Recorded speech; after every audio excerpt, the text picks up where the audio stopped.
L'impératif est un mot qui sert à donner un ordre, un conseil ou une interdiction. Exemple, finissez votre travail. Écoute attentivement.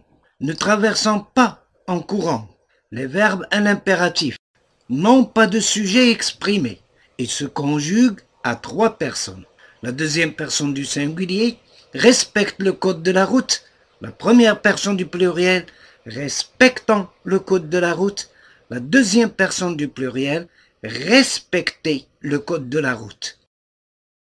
À l'impératif présent, les terminaisons des verbes du deuxième groupe sont les mêmes que pour le présent de l'indicatif. Exemple, ralenti, ralentissant, ralentissez. La phrase impérative exprime un ordre ou un conseil. À la forme négative, elle exprime une interdiction. La phrase impérative est construite souvent autour d'un verbe à l'impératif. La phrase impérative se termine par un point ou par un point d'exclamation. Exemple, écoutons bien notre professeur. Un conseil, ne parlez pas pendant le cours. Une interdiction, viens ici immédiatement. Un ordre. Le verbe à l'impératif ne se conjugue qu'à 3 personnes et n'est pas précédé de pronom personnel sujet.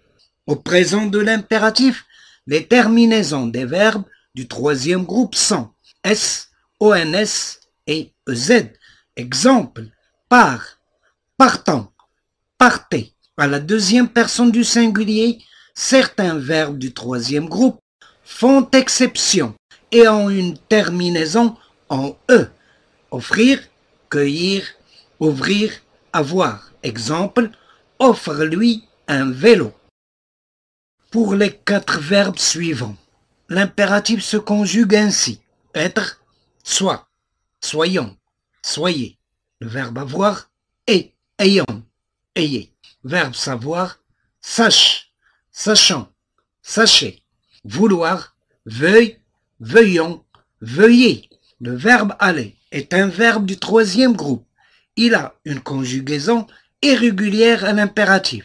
Va, allons, aller. Il prend un S à la deuxième personne du singulier quand il est suivi de Y. Exemple, vas-y,